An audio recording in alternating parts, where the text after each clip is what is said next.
దేవునికి చాలా పేర్లు ఇవ్వబడ్డాయి. ఆయన లక్షణాన్ని బట్టి, విశిష్టతను బట్టి విశిష్టమైన పేర్లు బైబిల్లో ప్రస్తావించబడ్డాయి. దాంట్లో ఒకటి జీవము గల దేవుడు, లివింగ్ గాడ్. జీవము గల దేవుడు గనుక ఆయనకి సంబంధించినవన్నీ జీవముతోనే ఉంటాయి. జీవానికి భిన్నంగా వెలపట నిర్జీవమైన ప్రక్రియలో ఆయన ఏమీ చేయడు, చేయజాలడు, చేయనేరడు. ఇంకే మనము కూడా నిర్జీవ స్థితిలో ఉన్నప్పుడు ఆయన జీవము మనకు పోసి జీవప్రాప్తులుగా చేసినాడు. అందుకే జీవము కలిగి చెల్లిస్తున్నాం. జీవం ఉంది అంటే రుజువు ఏంటంటే కదలిక ఉంటుంది, చలనం అంటాం. కదలిక చలనము లేకపోతే అర్థం ఏంటంటే నిర్జీవము అంటాం. ఒక జంతువు చూస్తే మనకు కదలట్లేదు, కుక్క చచ్చిపోయిందేమో అనుకుంటాం. ఒక పశువు, ఒక చేప, ఒక రొయ్య, ఒక నత్త, ఒక పీత, ఒక మనిషి చూసినప్పుడు కదలిక లేకపోతే చనిపోయింది అని మనకు అనుకుంటాం. అలాగే ఒక విశ్వాసం చూసినప్పుడు కదలిక లేకపోతే ఈ విశ్వాసి కూడా ఆత్మీయంగా నిద్రిస్తున్నాడో. భౌతికంగా నిద్రించేది మామూలుగా నిద్రిస్తాం, ఆత్మీయంగా కూడా నిద్రించే వాళ్ళు ఉన్నారు. కనుక ఈ జీవము గల దేవునివి అన్ని జీవము కలిగినవే.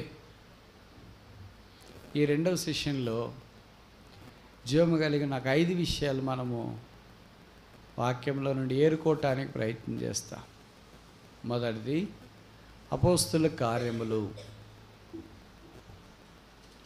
14వ అధ్యాయము 15వ వచనం. అపోస్తుల కార్యములు 14వ అధ్యాయము 15వ వచనం.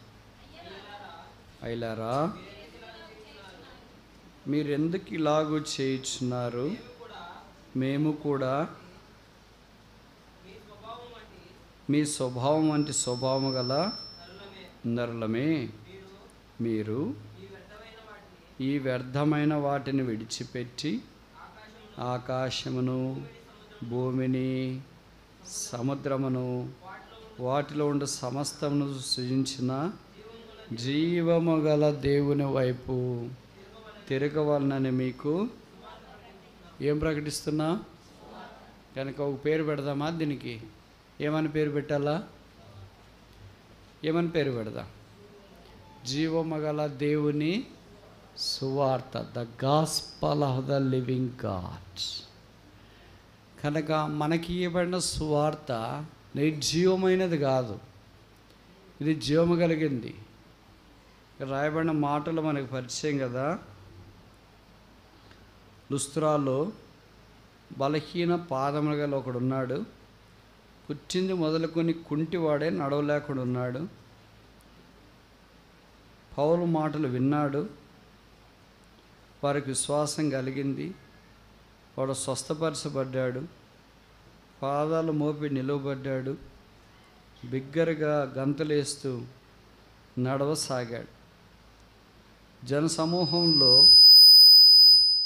జరిగిన దాన్ని చూచి దేవదూతలే మన దగ్గరకు వచ్చినారని బర్నబాను, పౌలును కలుసుకొని వీళ్ళకంటే గొప్పోళ్ళు ఎవరున్నారని ఈ దినాల్లో మన ఊరిలో చేస్తాం కదా. ఏం చేస్తాము? మీ ఊర్లో చేయరా? ఆశ్చర్యంగా చూస్తున్నారే. రాశారు చూడు 13వ వచనం. పట్టణమునకు ఎదురుగా ఉన్న దుపతి యొక్క పూజారి ఎడ్లను, పూదండలను తీసుకొని వచ్చి సమూహంతో కలిసి ఎడ్ల బండి, గుర్రపు బండి, టైర్ల బండి, ఏదో రథాలు, బండ్లు ఇవన్నీ తెస్తాం కదా. తెచ్చిన తర్వాత ఏం చేస్తాము? దండలు తెచ్చినారండి. ఏం దండలు? పువ్వు దండలు తెచ్చింది. కనుక పువ్వు దండలు చేసే ఈ దినం కదా, అప్పట్లోనే ఉంది. 2000 సంవత్సరాల క్రితమే ఉన్నాయి ఇవన్నీ. ఇప్పుడు క్రైస్తవేత్తలు పాటించేవన్నీ బైబిల్లోవే, కానీ మనం అవసరం లేదు, యేసుప్రభు వచ్చిన తర్వాత అని మనం కొట్టేస్తున్నాం. వాళ్ళు అన్నారు యేసుప్రభు వచ్చినా కూడా ఇవన్నీ అవసరమే అని వాళ్ళు పాటిస్తున్నారు. మన యేసుప్రభులో ఇవన్నీ వ్యర్థము, నిరర్థకం, అనవసరం అని మనం నమ్ముతున్నాం. మనం ప్రకటించబడింది అది వ్యర్థం. ఇప్పుడు పౌలు బర్నబాను చూసి పుట్టింది మొదలుకొని కుంటివాడైన వాడిని బాగు చేయబడ్డం చూసిన తర్వాత మన ఊరికి ఎవరు వచ్చినారనుకున్నారు? ఆదుతులు చేసారనుకొని ఊరు బయటలో నుండి లోపలికి కూడా రాకమునిపే ఎద్దుల బండి కట్టుకుని, అది కూడా అంతా ఇంత ఎద్దుల బండి కాదు, పూజారి ఎద్దుల బండి అంటే అక్కడ చాలా పెద్ద కార్యక్రమమే జరుగుతుంది మీ ఊర్లో జరిగినట్లు. దానికి రథం గీతం కట్టుకొని పూలదండలన్నీ తీసుకుని వెళ్ళి వాళ్ళకి సన్మానం చేసుకొని రాసినారు చూడండి. వాళ్ళని తీసుకొని వస్తుంటే మనం అయితే ఏం చేసి ఉంటాం? ఇంకా కాళ్ళకు మొక్కేవాళ్ళు రాలేదా అనుకుంటాం, దండలు వేసేవాళ్ళు తక్కువ వచ్చారేంటి అనుకుంటాం. కానీ ఈ పౌలు బర్నబాలు ఏమన్నారంటే 14వ వచనం, అపోస్తలులైన బర్నబాయు పౌలును ఈ సంగతి విని తమ వస్త్రములు చింపుకొని సమూహములోనికి చొరబడి. ఇప్పుడు నేను కొన్ని ప్రశ్నలు అడుగుతానమ్మా, జవాబులు చెప్పండి. నిద్ర వచ్చేవాళ్ళు ముఖం కడుక్కొని రండి బయటికి వెళ్ళి, సరేనా? మంచి వాతావరణము, ఫ్యాన్ కింద కూర్చొని ఉన్నారు. నేను మెల్లగా వాక్యం చెప్తుంటే మీకు చల్లగా గాలి ఈదురుతుంటే ఎంత బాగా నిద్ర వస్తుందో. విచిత్రం ఏంటంటే మీకు ఇంట్లో ఉంటే నిద్ర రాదు, ఎక్కడ నిద్ర వస్తుంది? ఇప్పుడు ఒక ప్రశ్న అడిగిన, మందిరంలో మొదట నిద్రపోయిన వ్యక్తి ఎవరు బైబిల్లో? యాకోబు. ఆదికాండం 28వ అధ్యాయంలో అతడు రాత్రి తలగాడుగా చేసుకొని నిద్రపోయినాడు. మనలాంటి నిద్ర కాదు, గాఢ నిద్రపోయినాడు, కలలు కానీ అంత నిద్రపోయినాడు. నిద్రపోతే దేవుడు ఆయనతో మాట్లాడాడు. మీరు నిద్రపోయినప్పుడు కూడా దేవుడు మీతో మాట్లాడితే నిద్రపోండి. నిద్రపోయినా నిచ్చనగా అనిపించేటట్టుంటే నిద్రపోండి. నిద్రపోతే దేవతలు ఎక్కుచూ దిగుచూ ఉండేది ఉంటే నిద్రపోండి. మేము చెప్పింది ఏమి వినాల్సిన పని లేదు. నిద్రపోతే అవన్నీ లాభాలు మీకు కలుగుతాయి అనుకుంటే దయచేసి ఆ పని చేయండి. విచిత్రం ఏంటంటే మనకు అట్లాంటివి రావే. మనం నిద్రపోతే చేపల చెరువులు, రొయ్యల చెరువులు ఏమైనాయో, ఇంట్లో తలపలు వేసి వచ్చానా లేదా, ఇలాంటివన్నీ వస్తాయి. ఎవరో దొంగలు పడినట్లున్నారు, అప్పుడు ఉలిక్కిపడి మేలుకుంటాం, ఇక్కడే ఉన్నామని అనుకుంటాం. మనం కూడా నిద్రపోయినప్పుడు నిచ్చెనగా కనిపించి దేవుడు మాట్లాడేది వినిపించి దేవతలు ఎక్కుచూ దిగుచూ ఉండేది వినిపిస్తే నిద్రపోవడం కంటే ఉత్తమమైంది ఏముంటుంది? సరే, ఇక్కడ బర్నబా అపోస్తలైన పౌలు ఈ మాట విని, ఏం మాట? మీకు పూదండలు వేస్తున్నారంట, ఎద్దుల బండి మీద ఊరేగించి సన్మానం చేస్తున్నారంట అని అంటే, అపోస్తలులు అయితే ఏమన్నారు? వస్త్రాలు దించుకున్నారంట. మనమైతే ఏమంటాం? ఎంతమంది వచ్చారు పూలదండలు? ఇక్కడవేనా నెల్లూరు నుండి తెప్పించినారా? రథాలు ఇక్కడవేనా బయట నుండి తెప్పించినారా?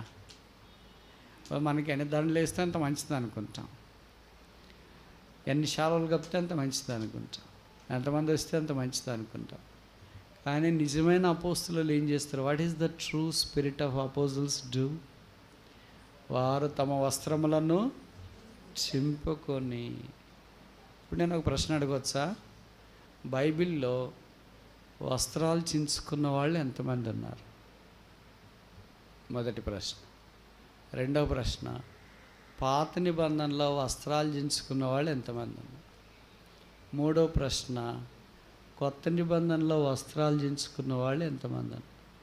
నాలుగో ప్రశ్న, బైబిల్లో మొదట వస్త్రాలు చించుకున్న వాళ్ళు ఎంతమంది ఉన్నారు?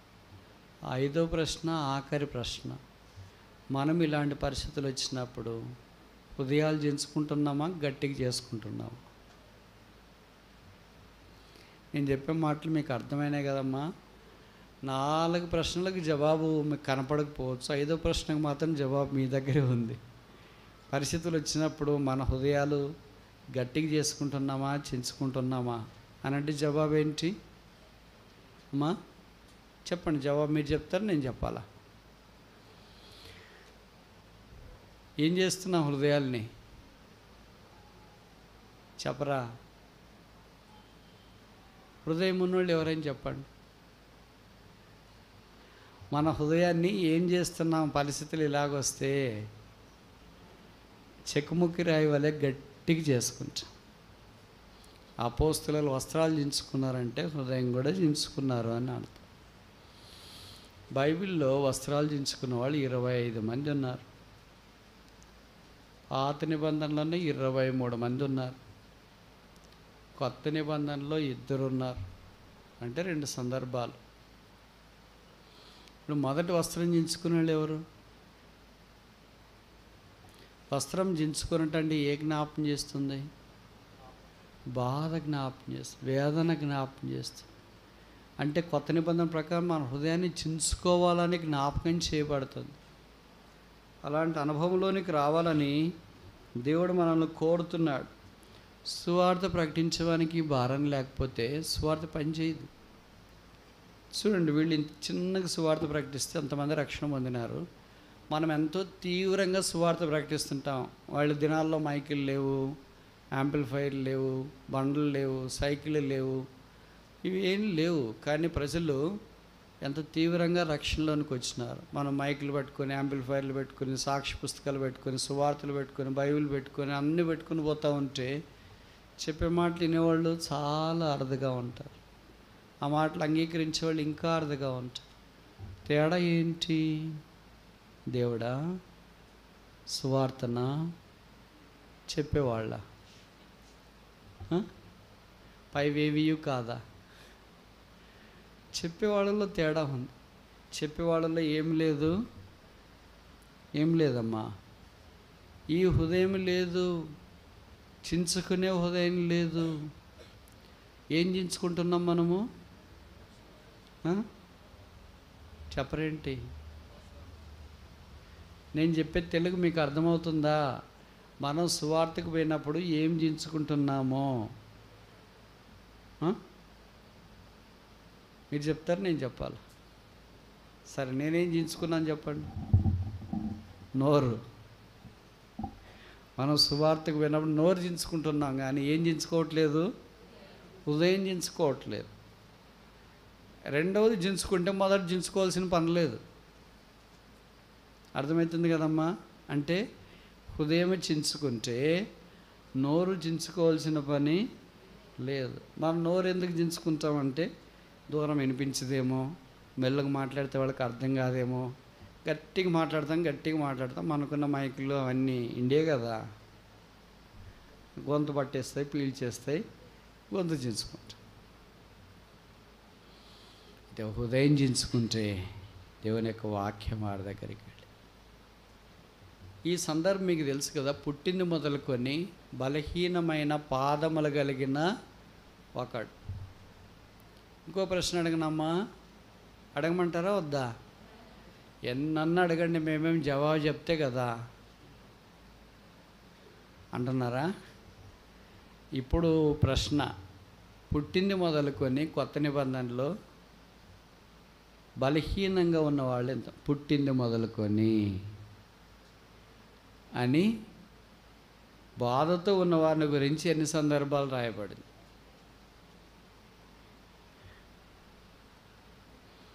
8వ వచనం, అపోస్తుల కార్యాలు 14వ అధ్యాయము 8వ వచనం. అతడు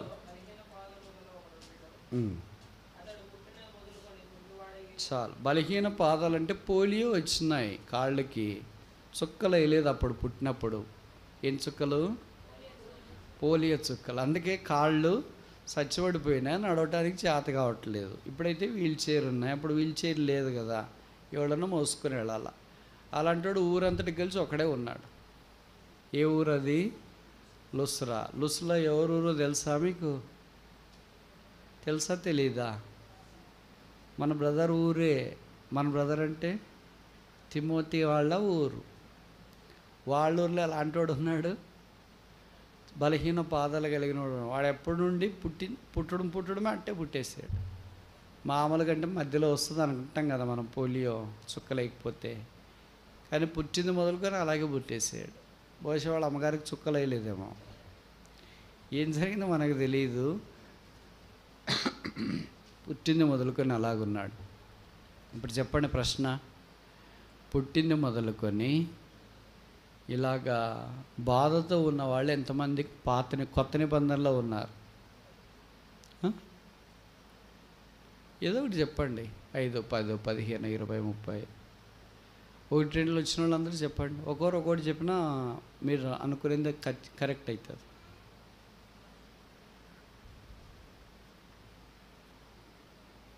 ఏమా అర్థమవుతున్నాయి ప్రశ్నలు?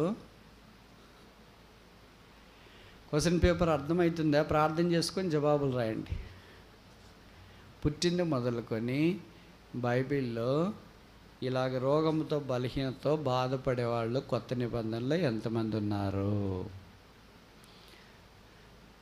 నేను జవాబులు చెప్పనా, మీరు కరెక్ట్గా చెప్పండి. A 10, B 20, C 30, D పైవేవియూ కాదు, లేకపోతే స్లాష్ పెట్టి పైవన్నీ.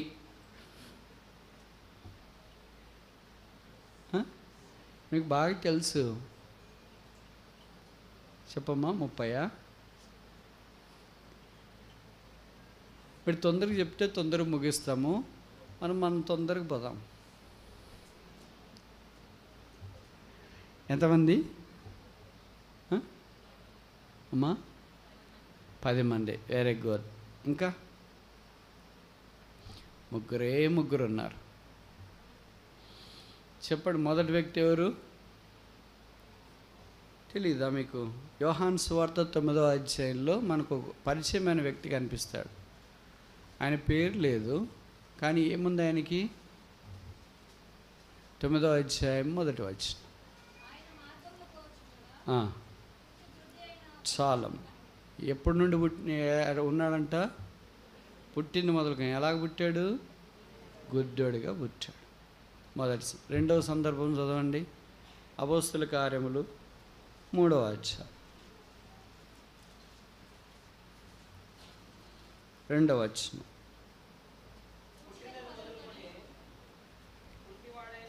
చాలు. ఈయన కూడా కుంటితనం ఎప్పటి నుండి వచ్చింది? ఈ మాటలు మీకు గమనిస్తున్నారు కదమ్మా. యోహాను సువార్త 9వ అధ్యాయంలో పుట్టింది మొదలుకొని గుడ్డివాడు. అపోస్తల కార్యాలు 3వ అధ్యాయంలో పుట్టింది మొదలుకొని కుంటివాడు. ఈ అపోస్తల కార్యాలు 14వ అధ్యాయంలో పుట్టింది మొదలుకొని బలహీన పాదాలు కలిగినవాడు. విచిత్రం ఏంటంటే ఈ 3 సందర్భాల్లో దేవుడు బాగా చేశాడు. పుట్టింది మొదలుకొని గుడ్డివాడికి కళ్ళు తెరవబడ్డాయి. పుట్టింది మొదలుకొని గుడ్డివాడికి ఒక అధ్యాయం అంతా కేటాయించినారు యోహాను సువార్త 9వ అధ్యాయం. ఒక మాటలో రాయొచ్చుగా, పుట్టింది మొదలుకొని గుడ్డివాడిని దగ్గరికి యేసుప్రభువు వచ్చినాడు, ఆయన కళ్ళు ముట్టినాడు, బాగా చేసినాడు, చూపు పొందినాడు, బయటికి వెళ్ళినాడు అని ఆ అధ్యాయం అంతా రాసినారు. ఎవరు ఆ పుట్టింది మొదలుకొని గుడ్డివాడు? ఏం పేరమ్మా?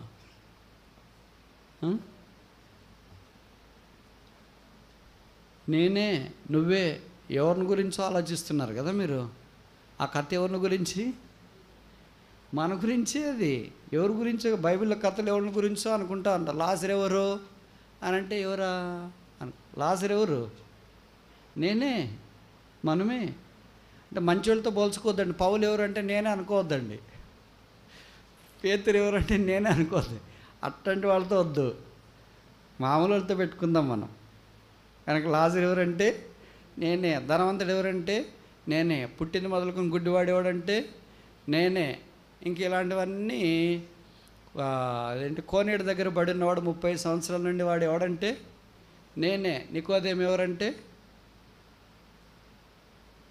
చెప్పరంటే మాగిపోయారు. నేనే. ఎవరు పేర్లు ఇలాంటివి వచ్చినా ఎవరు నికోదేము ఎవరంటే నికోదేము ఎవరంటే ఎవరు చెప్పాలి బ్రదర్? పేరు చెప్పేశారు కదా, మీరే కాదు, నేనే. కనుక ఇక్కడ కూడా పుట్టింది మొదలుకొని గుడ్డివాడు ఎవరు? నేనే. ఇప్పుడు అపోస్తల కార్యాలు 3వ అధ్యాయంలో పుట్టింది మొదలుకొని కుంటివాడు ఎవరు? నేనే. Very good. ఈరోజు మీకు అర్థమైంది వాక్యం. పుట్టింది మొదలుకొని 14వ అధ్యాయం అపోస్తల కార్యాల్లో బలహీనమైన పాదాలు కలిగిన వాడు ఎవడు? Very good. కనుక నా దగ్గరికి ఎవరు వచ్చినారా? యోహాను సువార్త 9వ అధ్యాయం ప్రకారం యేసు వచ్చినాడు. అపోస్తల కార్యాలు 3వ అధ్యాయం ప్రకారం ఎవరు వచ్చినారు? పేతురు, యోహానులు వచ్చినారు. ఇక్కడ అపోస్తల కార్యాలు 14వ అధ్యాయం ప్రకారం ఎవరు వచ్చినారు? బర్నబా, పౌలు వచ్చినారు. ఇలాగ దేవుడు పుట్టింది మొదలుకొని పాపంలోనే మన దగ్గరికి ఎవరిని పంపిస్తున్నాడు? తన కుమారుని పంపించినాడు. తర్వాత తన అపోస్తులను పంపించినాడు. ఆశ్చర్యకరమైన సంగతి ఏంటంటే ఈ పుట్టింది మొదలుకొని ఆయన అంగవైకల్యంతో ఉన్న 3 బాగుపడినారు. పుట్టింది మొదలుకొని గుడ్డివాడికి కళ్ళు తెరవబడ్డాయి. వాడికి అన్ని కళ్ళు తెరవబడ్డాయి అంటే వాళ్ళ అమ్మగారు నాన్నగారిని గుర్తుపట్టేశాడు, అందరిని గుర్తుపట్టేశాడు. ఊర్లో ఇలాగ ఉన్నారా మీరు, నన్ను ఇంతకాలం ఏడిపించారు కదా, ఇప్పుడు నాకు కళ్ళు తెరవబడ్డాయని మాట్లాడుతుంటే ఎవర్రా ఈ మధ్యలో కొత్తగా వచ్చినట్టున్నాడు, ఇందాక కళ్ళు తెరవలేదు, ఎప్పుడు గుడ్డోడే తిరుగుతూ ఉంటే మనం విన్న రోడ్డు దాటించినా, ఇంటికి తీసుకెళ్ళినా, స్కూల్కి తీసుకెళ్ళినా, చెట్ల దగ్గర తీసుకెళ్ళినా, ఆట ఆడతానికి దించినా, ఇప్పుడు వాడు చూస్తున్నాడు, మాట్లాడుతున్నాడు, మనం గుర్తుపట్టేస్తున్నాడు, చాలా బాగున్నాడు. ఏంటి అసలు ఎవరో నీకు కళ్ళు తెరిచింది అది చెప్పొచ్చుగా అంటే, నాకు కళ్ళు తెరిచింది యేసు అనే ప్రవక్త. వాళ్ళే చెప్తున్నావు యేసుని గురించి, ఎవరు ఏం చేసినారో అది చెప్పరా. నువ్వు నమ్మాలనుకుంటే నమ్మరా, నమ్మకపోవద్దంటే నీ ఇష్టము. కనుక నాకు కళ్ళు తెరిచిన ఆయన యేసుక్రీస్తు. అలాగే అపోస్తల కార్యాలు 3వ అధ్యాయం దగ్గరికి వచ్చినప్పుడు 38 ఏళ్ళు దాదాపుగా 40 ఏళ్ళు దాదాపుగా కుంటివాడే మనుషుల చేత మోసుకుపోబడుతున్నాడు. 4 మనుషులు మోసుకెళ్తున్నారు. ఎక్కడికి? భిక్షం అడుక్కోవడం, దేవాలయాల దగ్గర భిక్షం అడుక్కోవడం ఇప్పుడున్నది కాదు, ఇవన్నీ బైబిల్లో. ఇప్పుడు మీరు దేవాలయాల దగ్గర భిక్షం అడిగి చూసింటారు మీరు. అది ఏ దేవాలయమైనా కావచ్చు, హిందువులది కావచ్చు, క్రైస్తవులది కావచ్చు, క్రైస్తవేతలది కావచ్చు, ఎవరిదైనా దేవాలయాలు కావచ్చు. దేవాలయాలపై బయట ఎవరుంటారమ్మా? భిక్షం అడిగక్కునే వాళ్ళు ఉంటారు. బైబిల్ దినాల్లో కూడా ఉన్నారు. వాడు ఎన్నేళ్ల నుండి అడుక్కుంటున్నాడు? 40 ఏళ్ల నుండి దాదాపు అడుక్కుంటున్నాడు. క్రమము తప్పకుండా వస్తున్నారు ఆ పనికి. ఎందుకంటే వృత్తి అలాంటిది. మనమన్నా తప్పిస్తాం కానీ చేపల చెరువులు, రొయ్యల చెరువులు చేసుకోవటానికి, మందిరికి రావడానికి అది ఇది బాగాలేదులే, ఆరోగ్యం వాతావరణం బాగాలేదులే, ఇప్పుడు చేపలు గుడ్లు పెడుతున్నాయి, ఇలా మనం ఎందుకు ఆడాలా, నిషేధం విధించినారని మనం మానుకుంటాం. కానీ వాళ్ళు మానుకోరు. ఎవరు? భిక్ష. అది చాలా మంచి పెద్ద ప్రొఫెషన్ అది. అందుకే రైల్లో కానీ, బస్ స్టాండ్లో కానీ, ఎక్కడైనా కానీ భిక్షం ఎత్తుక్కునే వాళ్ళు ఆగిపోవడం అనేది ఉండదు. కరోనా దినాల్లో రైళ్ళు బస్సులు తిరగలేకుండా ఆగిపోయారు తప్ప ఇప్పుడు మాత్రం పొరపాటును కూడా ఆగరు. 40 ఏళ్ళకి వచ్చిన 4 మనుషులు మోసుకొని వస్తున్నారు. ఎంత సంపాదిస్తే అంత 4 భాగాలు చేసుకోవాలా, లేదా 5 భాగాలు చేసుకోవాలి. 50 రూపాయలు సంపాదించినాడు. 4 మోసుకొని వచ్చినారు. ఒక్కొక్కరికి 10 రూపాయలు, 40 రూపాయలు పోతే మిగిలిన ఎన్ని మిగిలాయి? 10 ఎవడు తీసుకోవాలా? అడుక్కున్నాడు తీసుకోవాలి. పని చేసినోడు 10 రూపాయలు, పని చేయించడానికి సహకరించినాడు ఒక్కొక్కడికి 10 రూపాయలు. అందరు కలిసి సరిపోయింది కదా. ఒకడు ఎంతమందిని పోషిస్తున్నాడు? ఇదొక తరహా పోషణ.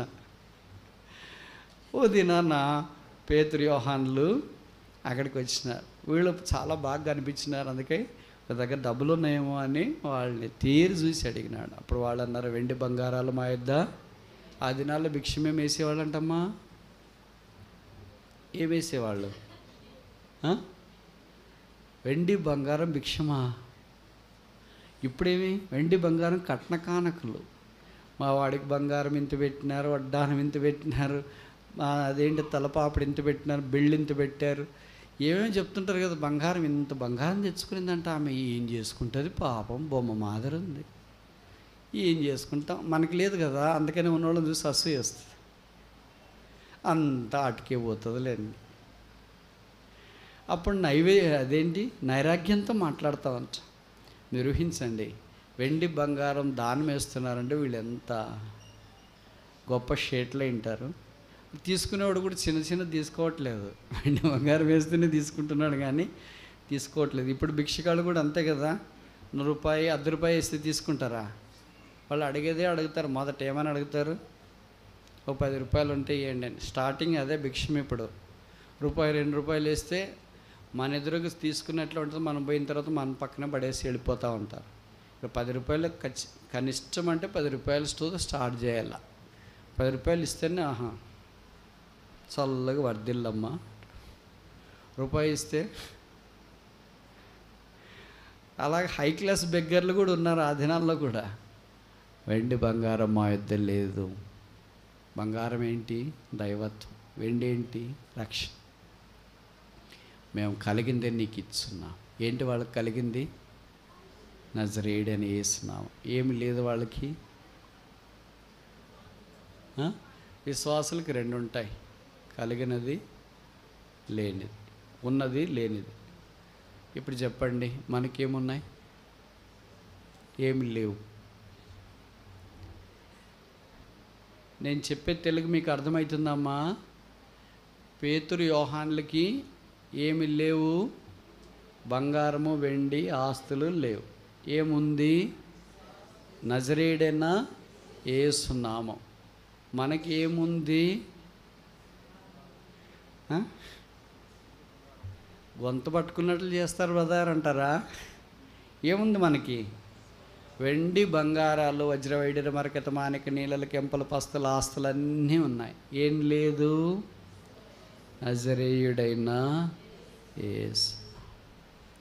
వాళ్ళ ఒక్క నామాన్ని బట్టి భూమిని తలకిందలుగా చేసిన. మనకు అది లేదు కనుక, వెండి బంగారం వజ్ర వైడూర్య మరకత మాణిక్య నీలలు కెంపలు పచ్చలు ఉన్నాయి కనుక మనమేమవుతున్నాము? తలకిందులు అవుతున్నాం. అర్థమైంది మాట? నజరేయుడైన యేసు నామం అనుకుంటే మనం తలకిందులు చేస్తాం భూమిని. బంగారం వజ్రం వైడూర్య మరకత మాణిక్య నీలలు కెంపులు పచ్చలు ఆస్తులు ఉంటే మనం తలకిందులు అయిపోతాం. ఎందుకంటే ఇరుగు పొరుగు ఉంటారు కదా, అమలక్కలు ఉంటారు, తోబుట్టువులు ఉంటారు కదా, వాళ్ళ నాకు అది, వీళ్ళు నాకు ఇది, వీళ్ళు నాకు అది అంటే మనం రోజు ఇదే ఆలోచిస్తాం. వాడికి వీళ్ళంటే, మా చెల్లికి వీళ్ళంటే, తమ్ముడికి వీళ్ళంటే, అక్కకి వీళ్ళంటే, అన్నకి వీళ్ళంటే, వాళ్ళకి వీళ్ళంటే, వీళ్ళకి వీళ్ళంటే, అందరికీ ఈయటానికి ఎక్కడి నుండి వస్తుంది, ఎంత ఉంది, ఏం కథని రాత్రి నిద్ర పట్టుకుంటే తలకిందులు అయిపోతాం. మనకున్నది మనకుంటే తలకిందులు మనం కావు. ప్రభుకు స్తోత్రాలు. వాడిని స్వస్థపరిచినాడు. వాడు దిగ్గున లేచి నడుచుచు గంతలు వేయచ్చు. ఎక్కడికి వెళ్ళాడు? ఇంటికి వెళ్ళలే. బహుశా పెళ్ళి ఇందులో కాలేదో తెలియదు, పెళ్ళి ఉన్నారో కాలేదో కూడా తెలియదు. బాగా అయిన తర్వాత వాడు దేవాలయంలోనికి వెళ్ళాడు. తర్వాత ఇక్కడ మనం లుస్త్రాలో బలహీన పాదాలు కలిగిన వాడు బాగా అయిన తర్వాత ప్రజలందరూ చూసి బర్నబాను పౌలును సన్మానించడానికి పూదండలు తీసుకొని, ఎద్దుల బండలు తీసుకొని ఊరి దగ్గరికి వచ్చేసిన. అప్పుడు వాళ్ళు అన్నారు, అయ్యలారా, మేమును మీలాంటి నరులమే. ఇంత తగ్గింపు మనకుంటే ఎంత బాగుండేది. మనమేమంటాం? మేము బోధకులు, మేము యాక్టర్లు, మేము సేవకులు, మేము కాపర్లు, మేము ఉపదేశకులు, మేము సండే క్లాస్ టీచర్లు, మేము ఎల్డర్స్, మేము సీనియర్స్, మేము మొదటి నుండి ఉన్నవాళ్ళు, మేము ఇక్కడే స్టార్ట్ చేసిన వాళ్ళు, మేము. వాళ్ళు ఏమన్నారు? చదవండి మీ బైబిల్లో, చదవగలిగిన వాళ్ళు, లేని వాళ్ళు నాతో పాటు చెప్పండి. అపోస్తుల కార్యాలు 14వ అధ్యాయము 15వ వచనం. అయ్యలారా, అందరు చెప్పండి అమ్మా. అయ్యలారా, మీరెందుకు ఇలాగ చేయుచున్నారు?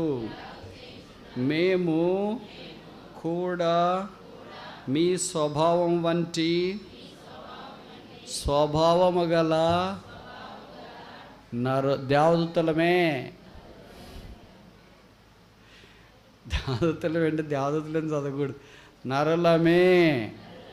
కనుక బర్నబా సౌలు పౌలు ఎవరమ్మా? నరులు. వాళ్ళు దేవదూతలు కాదు, వాళ్ళు దుబ్బతని వాళ్ళకి పేర్లు పెట్టేశారు. వాళ్ళ పేర్లన్నీ అందరము నరులే, అందరు బలహీనలమే. అందరికీ ఏ స్వభావం ఉందంట? మీలాంటి స్వభావం.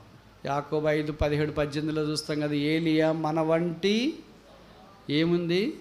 స్వభావం. అంటే మనలా కోపము, మనలాగా ఆకలి, మనలాగా బాధ, మనలాగా కన్నీరు, అన్నీ మనలాంటి స్వభావం గల నరులమే. దేవుడు నరుల ద్వారా మరి ఇలాగ చేస్తాడా? దేవుడు నరుల ద్వారా ఇలాగ చేస్తే మన ద్వారా చేయట్లేదు ఏంటి? మనం నరులకు కాదని అర్థం. మనమేమనుకుంటున్నాం? దేవతలు అనుకుంటున్నామేమో, గొప్ప అనుకుంటున్నామేమో. అందుకే దేవుడు మన ద్వారా చేయట్లేదేమో. వాళ్ళు ఎంతో చక్కగా అయ్యలారా. అయ్యలారా అంటే ఏంటి? సర్స్, అయ్యా. వీళ్ళు అయ్యలారా అని వాళ్ళని అన్నారు. అక్కడోళ్ళు కూడా ప్రజలు కూడా అన్నారు. 16వ అధ్యాయంలో చూస్తాం కదా మనం, అపోస్తల కార్యాలు 16వ అధ్యాయం 30వ వచనం. వారి వెలుపలికి తీసుకుని వచ్చి అయ్యలారా. ఇప్పుడు నేను ఒక ప్రశ్న అడగొచ్చమ్మా. అయ్యలారా అనే మాట బైబిల్ ఎన్నిసార్లు రాశారు? తెలుగు బైబిల్ ప్రకారం మొదట ఎక్కడ రాశారు, చివరి ఎక్కడ రాశారు? పాత నిబంధనలన్నీ, కొత్త నిబంధనలన్నీ. ఇవన్నీ ఊరికే చదువుతా పోతుంటాం కదా. మనం ఆలోచించి ఎంత మర్యాదపూర్వకంగా, మేము మాదిరి నెల్లూరు జిల్లా వాళ్ళ మాదిరి మంచి మర్యాదస్తులు. అందుకని వాళ్ళు అంటున్నారు, అయ్యలారా రక్షణ పొందడానికి మేము ఏం చేయాలి? పౌలు వాళ్ళు కూడా బర్నబాలు ఏమన్నారు? అయ్యలారా మీరు ఎందుకు ఇలాగూ చేయుచున్నారు? ఇప్పుడు వారికి జీవము గల దేవుని సువార్తను ప్రకటించి. ఇవన్నీ నేను ఎందుకు చెప్పానంటే, జీవము గల దేవుని సువార్త ప్రకటించడానికి మనలో జీవము, మనము నోరు చించుకోవడం కాదు. ఏం చించుకోవాలా?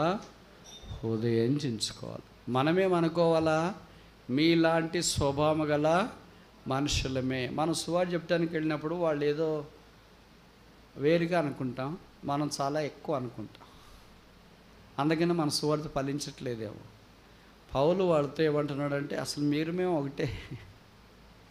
మీకు ఎలాంటి ఆలోచనలో మాకు కూడా అలాంటి ఆలోచన. అందుకే మీకు తెలుసు కదా, పాత నిబంధనలో పిల్లవాడు చనిపోయింటే ప్రవక్త మేడగది మీదకి వెళ్ళి వాని మీద పారజాపుకొని, ముఖం మీద ముఖం, చేతుల్లో చేతులు, కాళ్ళ మీద కాళ్ళు, పారజాపుకొని అంటే అర్థం ఏంటి?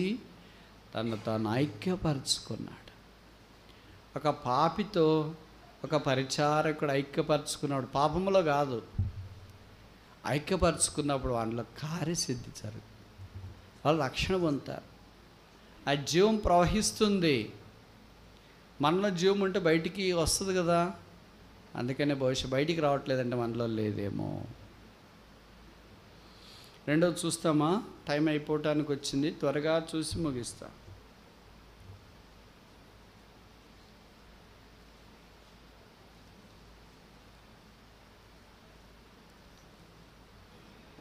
తిమోతికి రాసిన 3వ అధ్యాయము, మొదటి పత్రిక 3వ అధ్యాయం 15వ వచనం.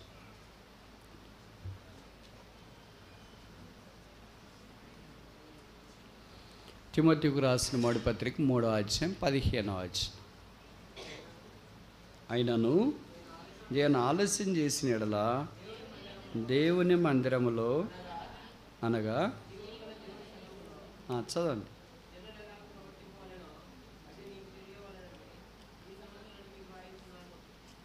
చాలు. జీవము గల దేవుని సంఘం. మొదటి ఏంటమ్మా?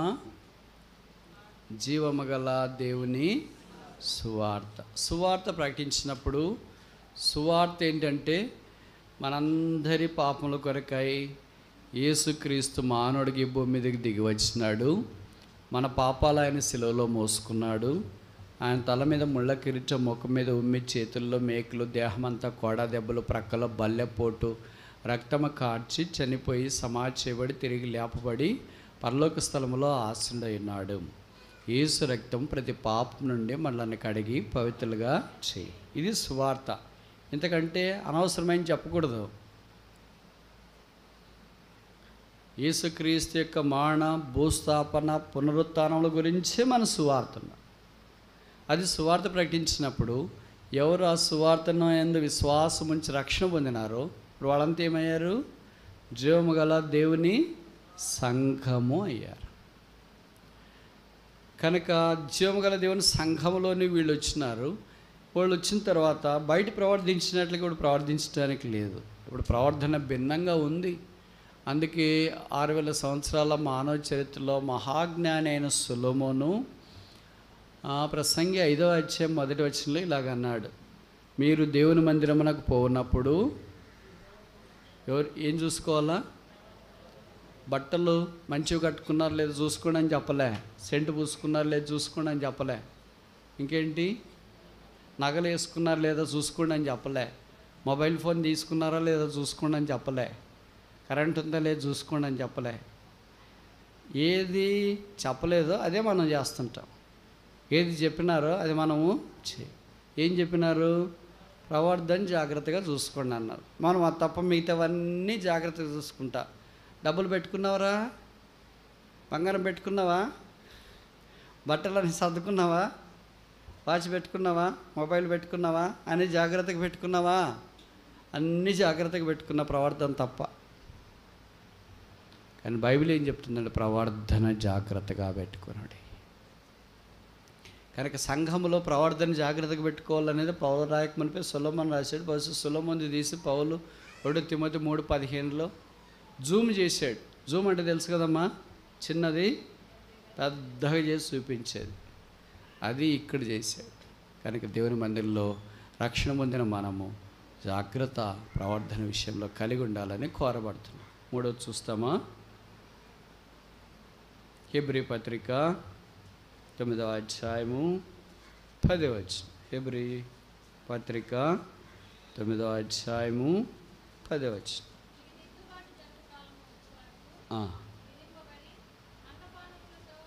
14 కూడా చదవండమ్మా. 14 చదవండి. గట్టిగా చదవండి, బిగ్గరగా చదవండి. హెబ్రీ పత్రిక 9వ అధ్యాయం 14 వచ్చిన టిఫిన్ చేసి వచ్చిన వాళ్ళు చదవండి. నిత్యుడగు ఆత్మ ద్వారా తను తాను దేవునికి నిర్దోషినిగా అర్పించుకొనిన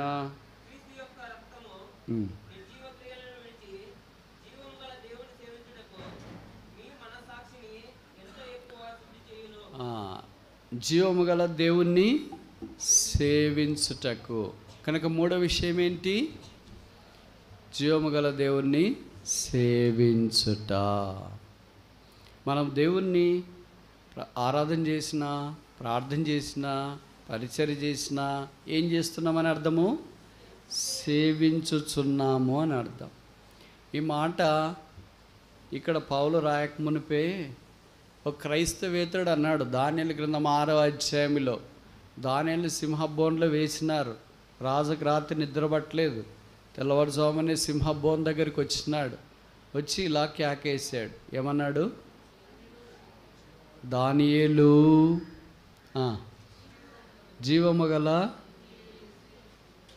దేవుని సేవకుడు అయిన దానియేలు, నీవు నిత్యము అనదినము సేవించున్న దేవుడు నిన్ను రక్షింపగలిగేనా?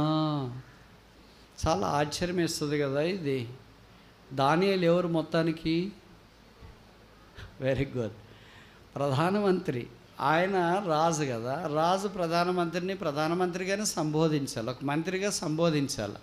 ఆయన దేవుని ఎరిగిన వాడు. దేవుని ఎరిగిన వ్యక్తిని ఏమంటున్నాడు? జీవము గల దేవుని సేవకుడైన దానియేలు అంటాడు. నేను ఉద్యోగం చేస్తున్నా, నా ఉద్యోగం చేసే దగ్గర పై అధికారులు నన్ను ఏమంటారు? నేను ఏ ఉద్యోగం చేస్తున్నా ఆ ఉద్యోగంతో పిలుస్తారు. హెడ్ మాస్టర్ ఏమంటాడు? టీచర్ని టీచరు అంటాడు. అటెండర్ని ఏమంటాడు? అటెండరు అంటాడు. తర్వాత ఇంకా డాక్టరు పని చేస్తున్న ఆయన హాస్పిటల్లో పనిచేసి నర్సుని ఏమంటారు? నర్స్ అంటారు. ఆయల్ని ఏమంటారు? ఆయా అంటారు. అటెండరు అటెండర్, వార్డు బాయ్ని వార్డు బాయ్ అంటారు. ఎవరైనా డాక్టరు వార్డు బాయ్ దగ్గరికి వెళ్ళి, జీవము గల దేవుని సేవకుడైన వార్డు బాయ్, నీవు సేవించిన దేవుడు నేను రక్షించనా అని అంటాడా? అంటాడా? అండా. ఆ చిన్నతనం వాళ్ళకి ఎలాగంటే,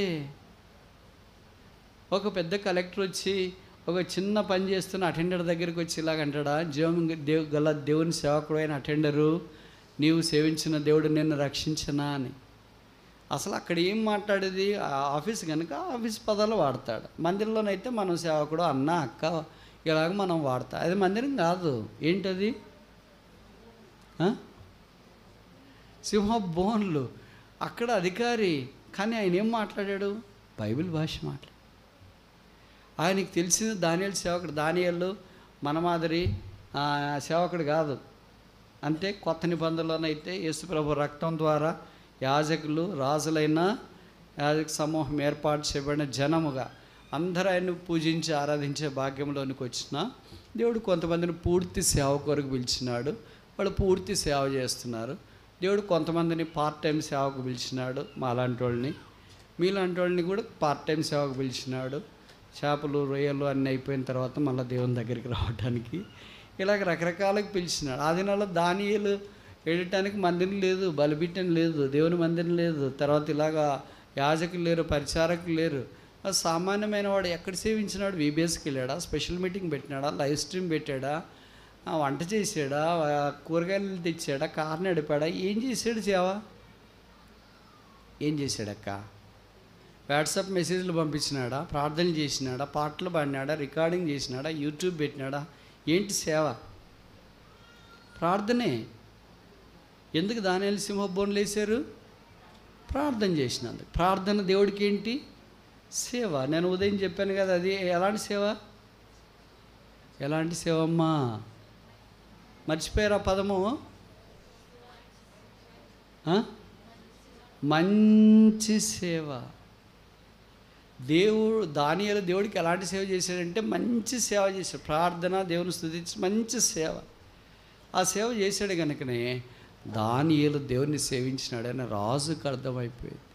మనం దేవుని సేవిస్తున్నామని మన పక్కన వాళ్ళకి తెలియట్లే, భర్త భార్యకి తెలియట్లే, భార్య భర్తకు తెలియట్లే, తల్లిదండ్రులు పిల్లలకు తెలియట్లే, పిల్లలు తల్లిదండ్రులకు తెలియట్లే, మంద మీకు తెలియట్లే.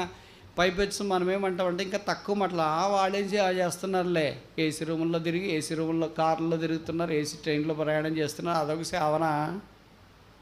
అలాగైతే మస్తుగా చేస్తాంలే. మా మాదిరి పౌలు వల్లే సేవ చేయాలంట. పౌలు బయలుదేరినారు ఇక్కడ.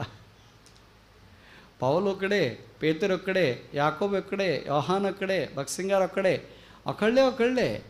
ఇది నేను ఒక్కడే, మీరొక్కడే, ఎవరు వాళ్ళు ఒక్కడే. ఎవరికి తగిన సేవ వాళ్ళకు ఉంది, ఎవరు చేయగలిగే సేవ వాళ్ళకి చేస్తున్నారు. అందరూ నా మాదిరి సేవ చేయలేకపోవచ్చు, అందరూ మీ మాదిరి సేవ చేయలేకపోవచ్చు. ఎవరు పిలుపుని బట్టేవాళ్ళు, ఎవడు ఏ స్థితిలో పిలువబడినాడో ఆ స్థితిలో సేవ చేయటానికి వారు నిలిచిండాలని కోరబడుతున్నా. దానియేలు ప్రధానమంత్రికి ఉండి ప్రార్థన చేయటానికి పిలువబడ్డాడు, ఆ సేవలో ఉన్నాడు.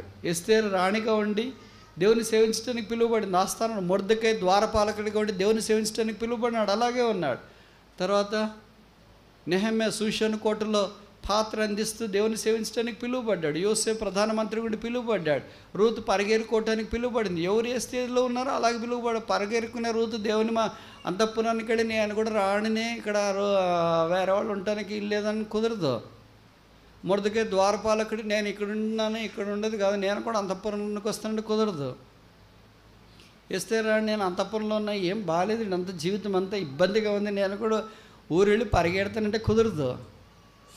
నేను చెప్పే మాటలు మీకు అర్థమవుతున్నాయా? దేవుడు ఎవరిని ఏ పరిచర్య కొరకు పిలిచి నియమించినాడో వారి స్థానాల్లో ఉండి వారి పరిచర్య చేయటం ద్వారా దేవుడికి ఏం కలుగుతుంది? మహిమ కలుగుతుంది. అది మంచిది. ఇది మనం అనేకసార్లు వదిలేస్తాం. జీవం గల దేవుడిని సేవించే అవకాశం, భాగ్యం దేవుడు మనకిచ్చి. 4వ చూస్తామా? తిమోతికి రాసిన మొదటి పత్రిక 4వ అధ్యాయం 10వ వచనం. 1 తిమోతి 4:10. మనుషులందరికీ రక్షకుడును మరి విశేషముగా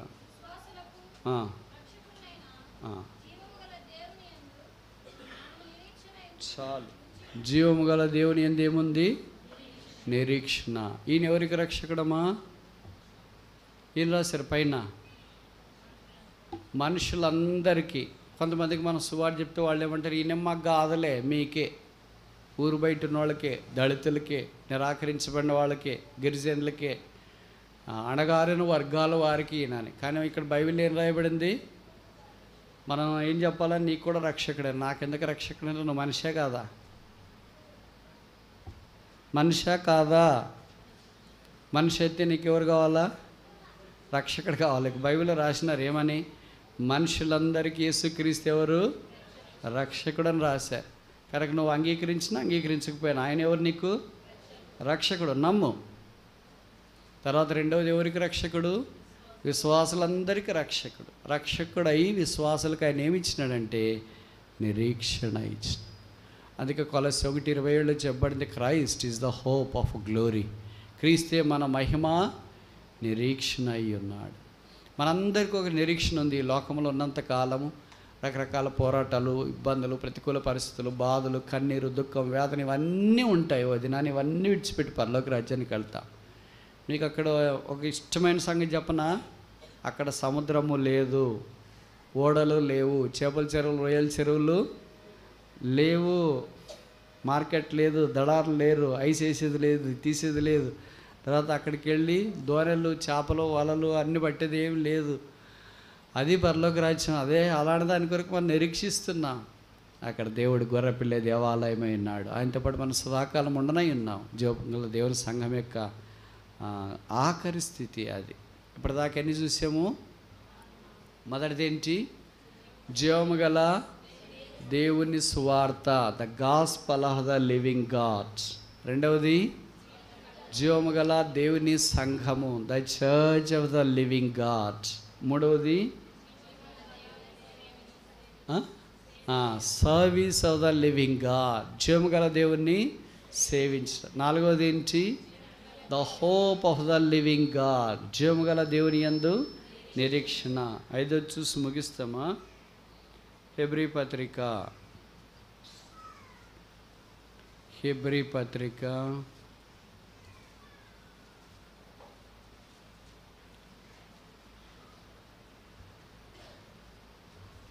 12:22. హెబ్రీ 12:22. సియోనను కొండకును జీవము గల దేవుని పట్టణము. చాలు. ఇదేంటి? City of the living God, జీవము గల దేవుని పట్టణం. ఈ దేవుడికి ఏముందంట? పట్టణం కూడా ఉంది. అది భౌతికమైన పట్టణం కాదు, క్షయమైపోయే పట్టణం కాదు. పాపమున్న పట్టణము, అన్యాయం ఉన్న పట్టణం, అక్రమం ఉన్న పట్టణము, కోర్టులు, పోలీస్ స్టేషన్లు, హాస్పిటల్స్, శ్మశానము, తర్వాత దౌర్జన్యాలు, రాజకీయాలు, అన్యాయాలు, అక్రమాలు, దోపుళ్ళు ఉన్న పట్టణము కాదు.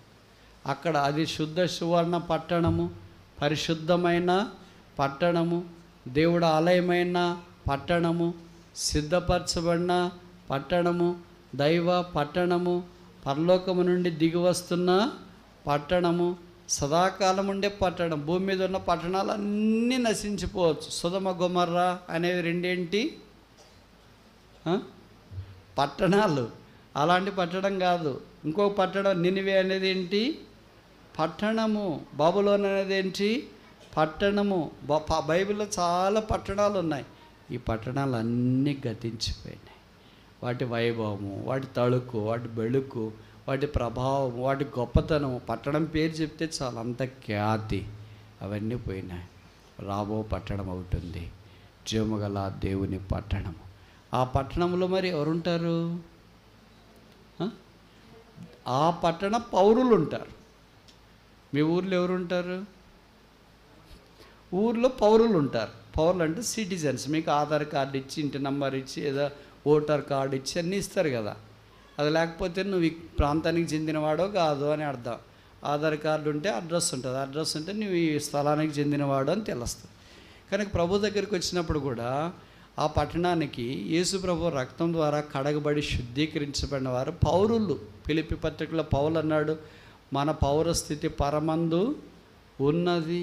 కనుక మనం పరలోక పౌరులం. ఇక్కడ క్యాట్ కార్డు ఉన్నా, ఆధార్ కార్డు ఉన్నా, పాన్ కార్డు ఉన్నా, ఐడి కార్డు ఉన్నా, రేషన్ కార్డు ఉన్నా, తెల్ల కార్డు ఉన్నా, పింక్ కార్డు ఉన్నా, ఏ కార్డు ఉన్నా సరే పరలోక రాజ్యానికి కార్డు ఉందా లేదా? కార్డు లేదంటే మీకు గుండెలు పగిలినట్లు అవుతాయి కదా. ఎందుకని బియ్యం ఇయ్యరు, ఆరోగ్యశ్రీ ఇయ్యరు, తర్వాత ఇంకేంటి ప్లాట్లు ఇయ్యరు, ఇవన్నీ చాలా ఇయ్యరు. అన్నిటి మీదకి కార్డు ఆధారపడి ఉంటుంది. అందుకే ఆధార్ కార్డు చాలా భద్రంగా పెట్టుకుని ఉంటారు. అదేంటి వాళ్ళకి ఆధారం అని. పరలోక ఆధార్ కార్డు ఆయనే యేసుక్రీస్తు ప్రభు. యేసుని వెరిగావా? యేసుని అంగీకరించినావా? యేసు దగ్గరికి వచ్చినావా? పాపక్షమాపణ మారుమనసు పొందినావా? చాలా కాలంగా యేసు ప్రభుని గురించి నువ్వు వింటున్నావేమో. ఆయన రక్షణ పాపక్షమాపణ పొందకపోతే ఈ మధ్యాహ్నం యేసు ప్రభుని మీకు ప్రకటిస్తున్నా. యేసు మనుషులందరికీ రక్షకుడు, యేసు దేవుని కుమారుడు, యేసు పాపములను భరించడానికి భూమి మీదకి వచ్చినవాడు, యేసు రక్తము కార్చి చనిపోయి సమాజబడి తిరిగి లేపబడ్డాడు. ఆ యేసుక్రీస్తు జీవము గల దేవుడు. ఆ జీవము గల సువార్తను ప్రకటిస్తున్నా. జీవము గల సంఘములోనికి రావాలని కోరుతున్నా. జీవము గల సేవ చేయాలని కోరుతున్నా. తర్వాత జీవము గల నిరీక్షణ కలిగి ఉండాలని కోరుతున్నా. జీవము గల పట్టణంలో సదాకాలం ఉంచు. ఆ ఆధ్యాత్మిక జీవాన్ని కలిగి ప్రకరింపజేసి ఆ జీవజల ఊటని యేసుక్రీస్తు ప్రభువుని అనుభవించాలని కోరుతున్నాను.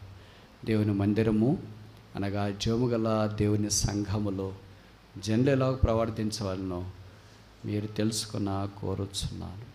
అలాగూ జోముగల దేవుని సన్నిధిలో మనం కూడా ప్రవర్తించి ప్రార్థించి పరిశుద్ధపరచబడి రాకడ కొరకు ఎదురు చూస్తూ పరలోక పట్టణ పౌరులుగా ఉండనట్లు ప్రభువు మనకు సహాయము చేయనుగాక. ప్రార్థన.